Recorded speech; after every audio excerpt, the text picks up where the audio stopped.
I am Garett Bolles, and this is my why.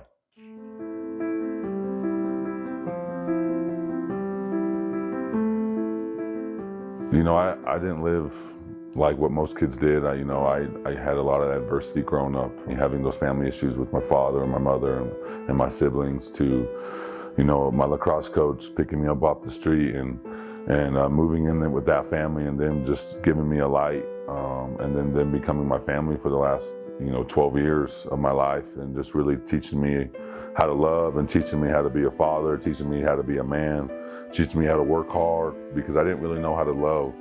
I was never loved at my home, so I didn't know how that worked. I didn't know how to be a father or how to be a role model, and so I had to just really learn all those things. So everyone doubted me my whole life. Everyone told me, life would be better without you, or you're never gonna make it, or you're dumb, you're stupid, because of my ADHD and my learning issues. And so I just had that fire always in the back of my head. I had that anger.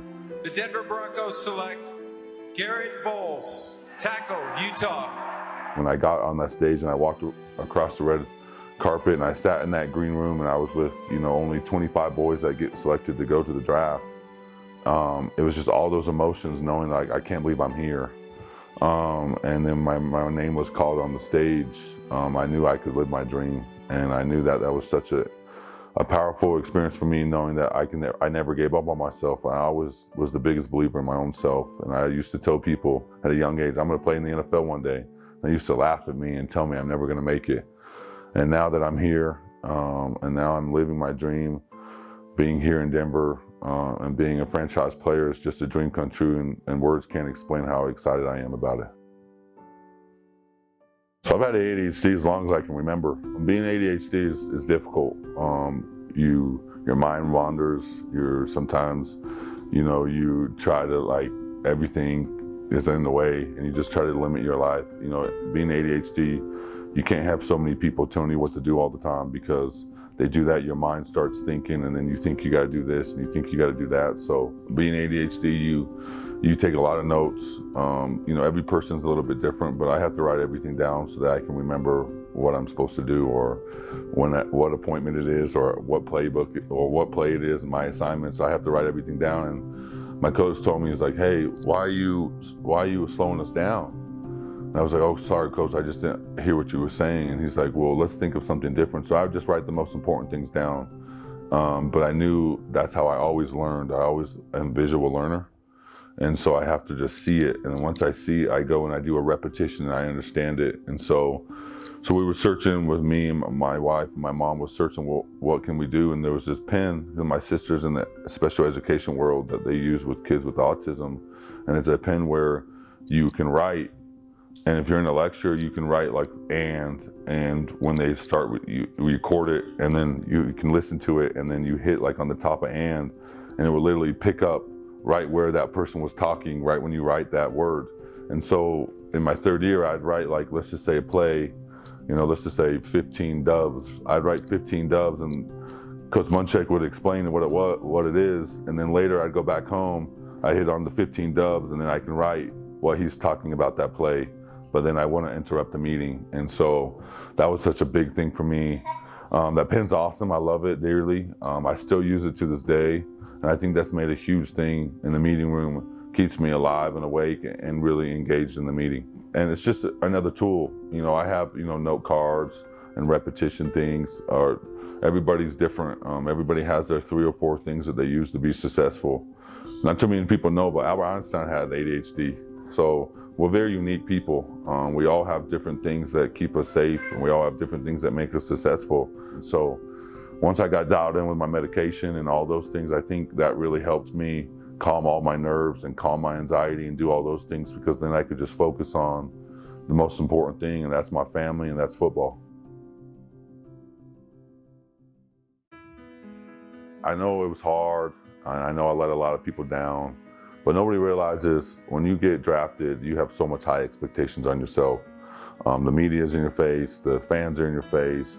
I mean, I couldn't even go to a grocery store without somebody, wanting a picture or something like that. But that's just how passionate our fans are. We're a winning organization, and they want everyone to succeed, and they're hard on us for a reason. And you know, sometimes it can be difficult, and sometimes, you know, it's not fair because a lot of those people don't know what's going on in the field. But at the same time, you know, I had to take it upon myself to get better, and it's true. And I could even let those words continue to eat at me and continue to fail, or I could have said, you know what, I've been here before. I know what it means when people hate me and don't love me. I know that it just ate at me and ate at me and ate at me. And finally I was like, you know what, enough is enough. I'm gonna take this upon myself. And that's exactly what I did. I went into, you know, the 2020 off season. After the 2019 season, I finished the last 7 games of the 19 season at a very high. And I knew that I could just take that same demeanor and that same training, that same mindset, and push it into the 2020 off season. And that's what we did. I got away from football. I didn't even think about football. All I thought about was my family. And we went to the park, we ate good food. We were in California, we walked the beach, we talked about life. And at the same time I was training, same time I was eating right, sleeping right, and everything else just took care of itself. And my wife was probably my biggest supporter. Everyone makes me emotional, but she literally was. I love her dearly for those things, because without her, I really wouldn't have this contract. And she grounds me in a way where I could literally just be myself. And she took care of the children when I would work, you know, 6 hours a day. If I was taking pass sets, if I had to go watch film, if I had to work out, she was always just there. She'd bring the kids there as I would take pass sets in the park. She'd take pass sets with me in my kitchen. And we just worked together as a team. And I think when I knew that, and I went into this season with, you know, going into training camp, I just stacked one game on top of another.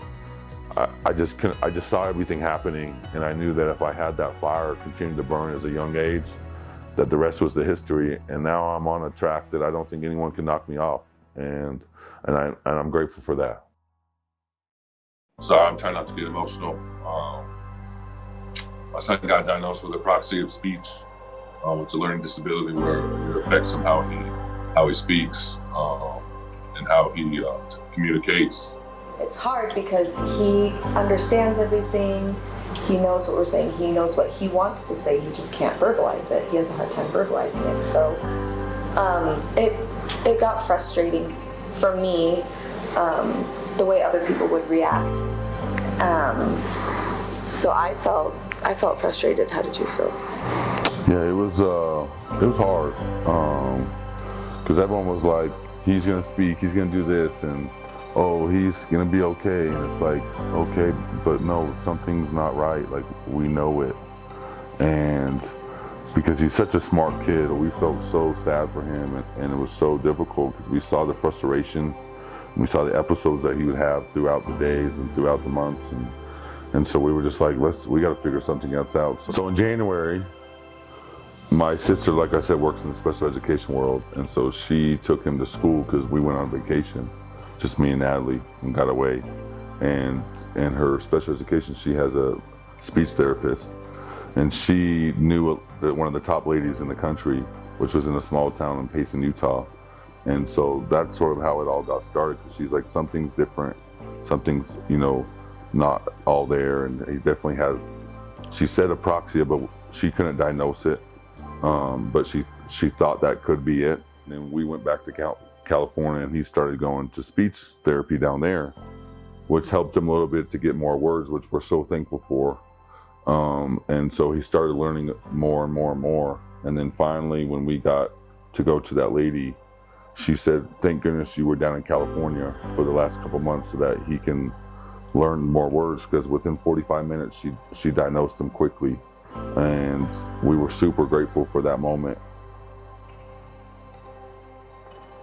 So apraxia is a motor speech disorder. And so basically what it does is the brain doesn't send signals to his muscles in his mouth to make his vowels and word sounds. And so how we learn by hearing and listening, and we can speak it, he learns by muscle memory. And so and repetition.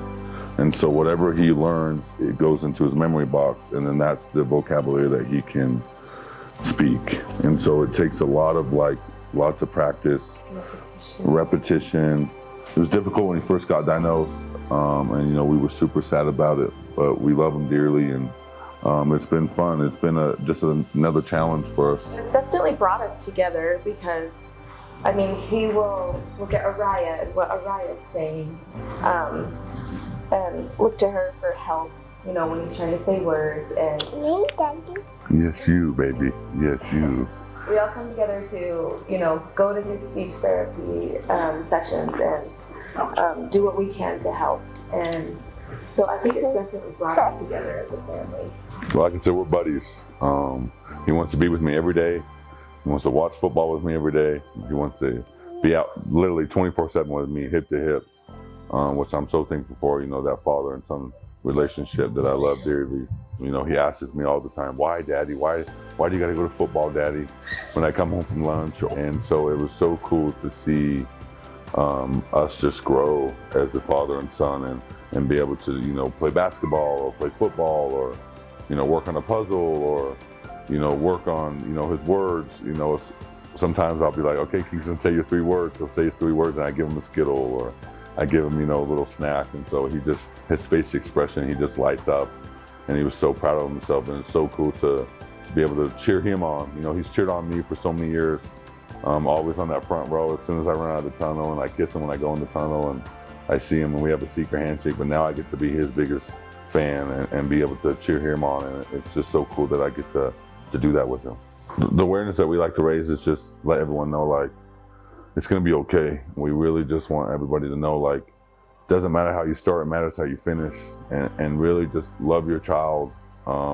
And there's always going to be light at the end of the tunnel. And you may not see that at times, you may not understand that at times, and you may be frustrated, and you may, you know, have the whirlwind of the world come after you. But I know each step is for a reason, and each step as you get closer and closer to help your children, the more, you know, the love that you have together, and you get to grow together as a family. And you know, we're so thankful for the lessons I've learned as a kid through my learning disabilities, as Natalie's learned with me of how to help me, and now we get to help Kingston. That it's just such a special bonding time. And just know, like, there's people out there that are willing to help you. So those are the 2 things that are biggest of ADHD and apraxia of speech, are the things that we're going to raise as much awareness as we can to help those children that are in need, because there's thousands of them across the country. We love you, we support you, and we know that as you continue to live your journey, we're right behind you, cheering you on.